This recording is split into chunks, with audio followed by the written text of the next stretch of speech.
Probably a lot of you know the story of the two salesmen who went down to Africa in the 1900s. They were sent down to find if there was any opportunity for selling shoes. And they wrote telegrams back to Manchester. And one of them wrote, "Situation hopeless, stop, they don't wear shoes." And the other one wrote, "Glorious opportunity, they don't have any shoes yet." Now, there's a similar situation in the classical music world, because there are some people who think that classical music is dying, and there are some of us who think you ain't seen nothing yet. And rather than go into statistics and trends and tell you about all the orchestras that are closing and the record companies that are folding, I thought we should do an experiment tonight. An experiment. Actually, it's not really an experiment because I know the outcome. But it's like an experiment. Now, before we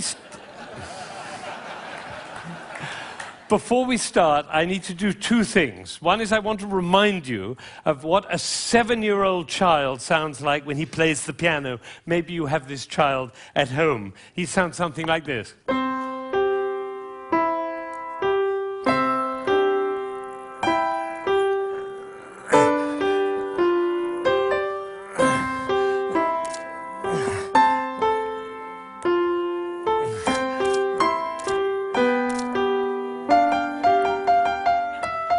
I see some of you recognize this child.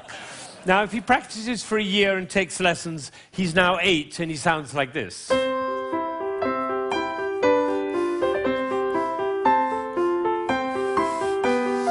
And then he practices for another year and takes lessons, now he's 9.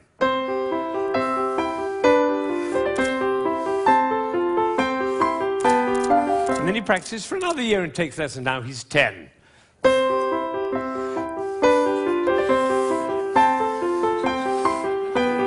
At that point, they usually give up. Now, if you'd waited for one more year, you would have heard this.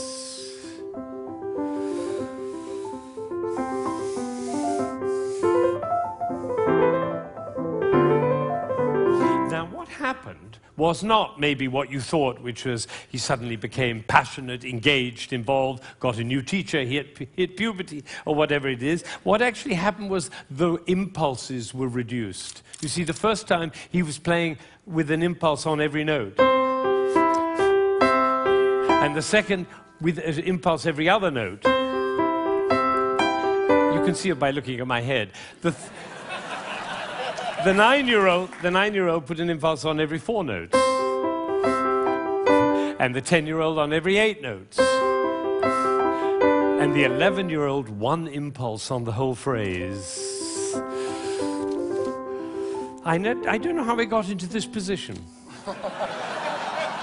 I didn't say I'm going to move my shoulder over, move my body. No, the music pushed me over, which is why I call it one buttock playing.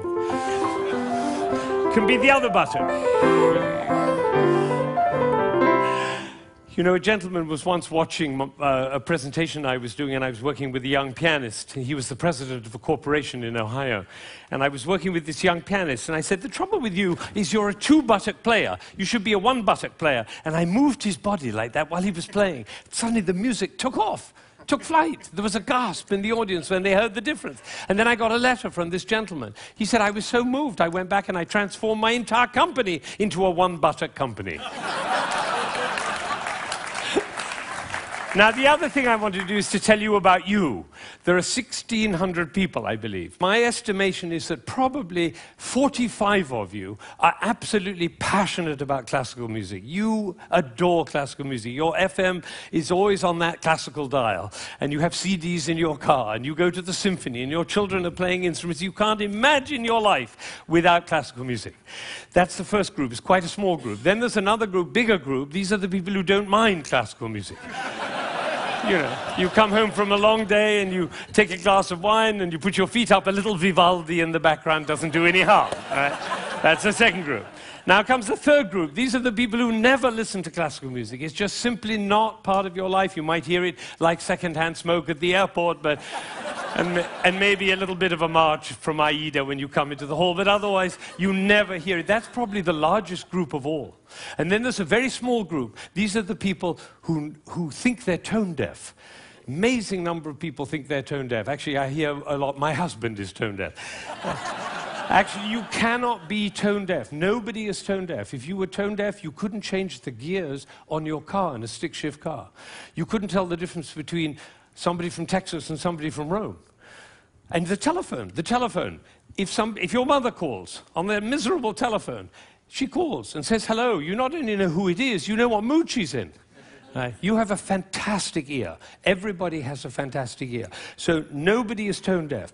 But I tell you what, it doesn't work for me to go on with this thing with such a wide gulf between those who understand, love, and passionate about classical music and those who have no relationship to it at all. The tone-deaf people, they're no longer here. But even between those three categories, it's too wide a gulf. So I'm not going to go on until every single person in this room, downstairs and in Aspen, and everybody else looking, will come to love and understand classical music.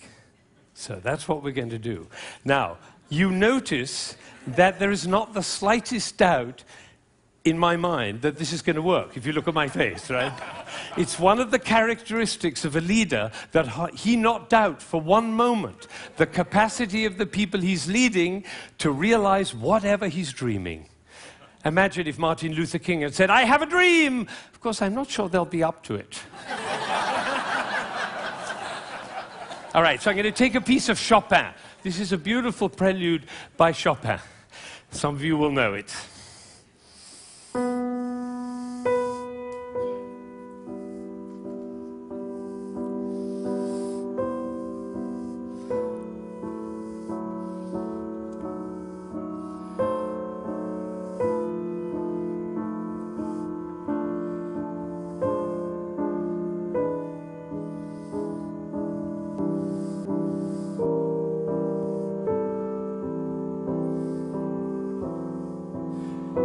I think probably happened in this room. When I started, you thought, how beautiful that sounds.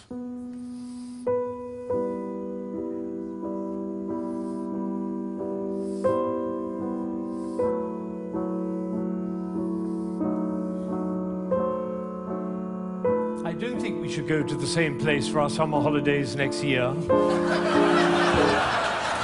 It's funny, isn't it? It's funny how those thoughts kind of waft into your head when listening to classical music. And of course, if the piece is long and you've had a long day, you might actually drift off. And then your companion will dig you in the ribs and say, "Wake up, it's culture!" And then you feel even worse. But has it ever occurred to you that the reason you feel sleepy in classical music is not because of you, but because of us? Did anybody think while I was playing, why is he using so many impulses? If I'd done this with my head, you certainly would have thought it.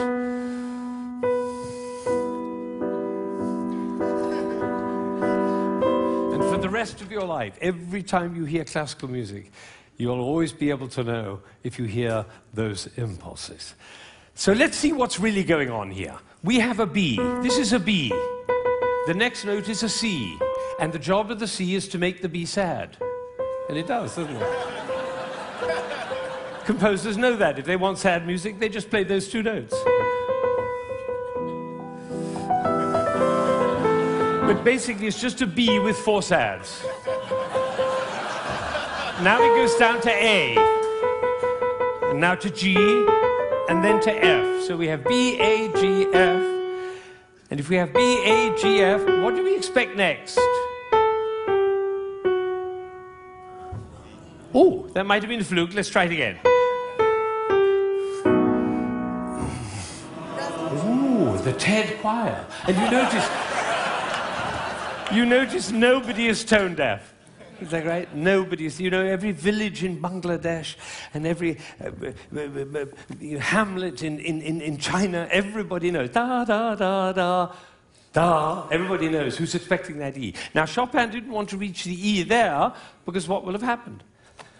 It'll be over, like Hamlet. Do you remember Hamlet, Act 1, Scene 3? He finds out that his uncle killed his father. You remember he keeps on going up to his uncle and almost killing him. And then he backs away, and then he goes up to him again and almost kills him. And the critics, all of whom sitting in the back row there, they have to have an opinion. So they say, Hamlet is a procrastinator. Or they say, Hamlet has an Oedipus complex. No, otherwise the play would be over, stupid. That's why Shakespeare puts all that stuff in Hamlet, you know, Ophelia going mad and the play within the play and Yorick's skull and the gravediggers. That's in order to delay until Act 5 he can kill him.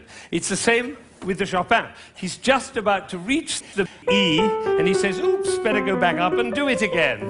So he does it again. Now he gets excited. That's excitement, you don't have to worry about it. Now he gets to F sharp and finally he goes down to E. But it's the wrong chord. Because the chord he's looking for is this one. Right? And instead he does. Now we call that a deceptive cadence. Because it deceives us. I always tell my students, if you have a deceptive cadence, be sure to raise your eyebrows, then everybody will know.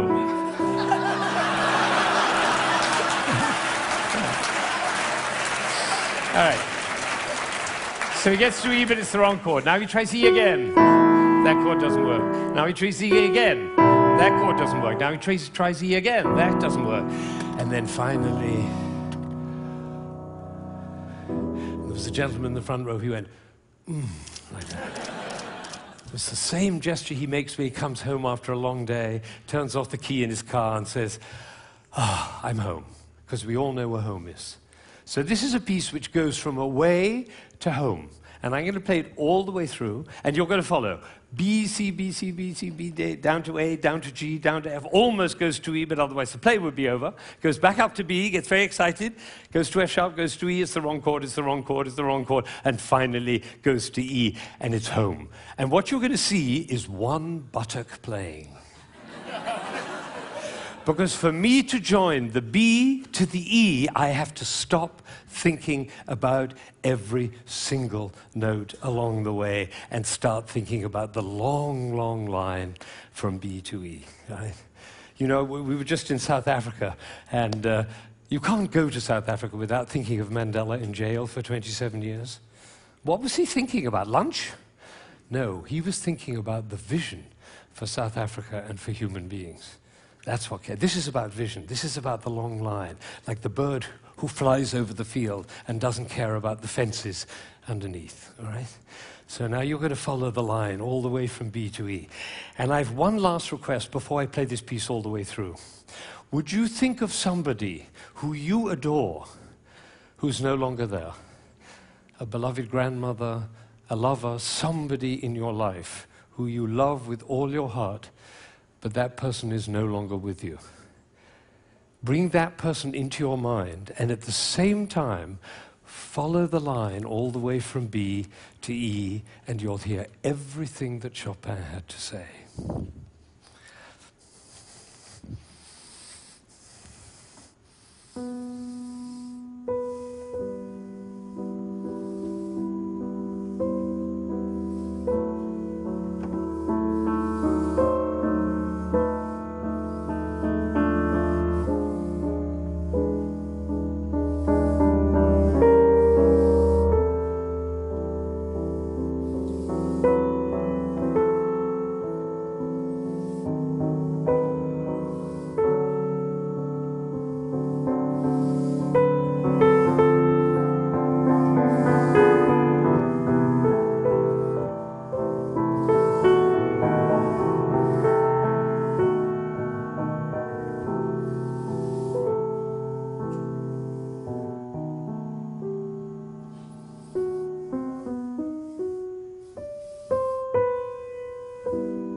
Now, you may be wondering, you may be wondering, why I'm clapping. Well, I did this at a school in Boston with about 70 seventh graders, 12-year-olds. And I did exactly what I did with you, and I told them and explained them the whole thing. And at the end, they went crazy, clapping. They were clapping, I was clapping, they were clapping. Finally, I said, why am I clapping? And one of these little kids said, because we were listening. Think of it, 1,600 people, busy people, involved in all sorts of different things, listening, understanding, and being moved by a piece by Chopin. Now that is something. Now, am I sure that every single person followed that, understood it, was moved by it? Of course I can't be sure, but I tell you what happened to me. I was in Ireland during the Troubles 10 years ago, and I was working with some Catholic and Protestant kids on conflict resolution, and I did this with them. Risky thing to do, because they were street kids. And one of them came to me the next morning, and he said, you know, I've never listened to classical music in my life, but when you played that shopping piece, he said, my brother was shot last year, and I didn't cry for him. But last night, when you played that piece, he was the one I was thinking about. And I felt the tears streaming down my face, and you know, it felt really good to cry for my brother. So I made up my mind at that moment that classical music is for everybody. Everybody. Now, how would you walk? Because you know my profession, the music profession, doesn't see it that way. They say 3% of the population likes classical music. If only we could move it to 4%, our problems would be over. I say, how would you walk? How would you talk? How would you be if you thought 3% of the population likes classical music? If only we could move it to 4%. How would you walk? How would you talk? How would you be if you thought everybody loves classical music? They just haven't found out about it yet. See, these are totally different worlds. Now, I had an amazing experience. I was 45 years old. I'd been conducting for 20 years, and I suddenly had a realization. The conductor of an orchestra doesn't make a sound. My picture appears on the front of the CD. But the conductor doesn't make a sound. He depends for his power on his ability to make other people powerful. And that changed everything for me. It was totally life-changing. People in my orchestra came up to me and said, Ben, what happened? That's what happened. I realized my job was to awaken possibility in other people. And of course, I wanted to know whether I was doing that. And you know how you find out? You look at their eyes. If their eyes are shining, you know you're doing it. You could light up a village with this guy's eyes. Right, so if the eyes are shining, you know you're doing it. If the eyes are not shining, you get to ask a question. And this is the question. Who am I being that my player's eyes are not shining? We can do that with our children too. Who am I being that my children's eyes are not shining? That's a totally different world. Now, we're all about to end this magical on the mountain week, and we're going back into the world. And I say it's appropriate for us to ask the question, who are we being as we go back out into the world? And you know, I have a definition of success. For me, it's very simple. It's not about wealth and fame and power. It's about how many shining eyes I have around me. So now I have one last thought, which is that it really makes a difference what we say, the words that come out of our mouth. I learned this from a woman who survived Auschwitz, one of the rare survivors. She went to Auschwitz when she was 15 years old, and her brother was 8, and the parents were lost. And she told me this. She said, we were in the train going to Auschwitz, and I looked down and I saw my brother's shoes were missing. And I said, why are you so stupid? Can't you keep your things together, for goodness sake? The way an elder sister might speak to a younger brother. Unfortunately, it was the last thing she ever said to him, because she never saw him again. He did not survive. And so when she came out of Auschwitz, she made a vow. She told me this. She said, I walked out of Auschwitz into life, and I made a vow. And the vow was, I will never say anything that couldn't stand as the last thing I ever say. Now, can we do that? No, and we'll make ourselves wrong and others wrong. But it is a possibility to live into. Thank you.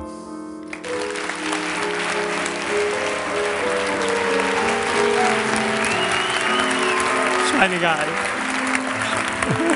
Shining eyes.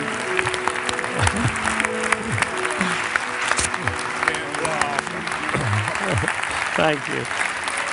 Thank you.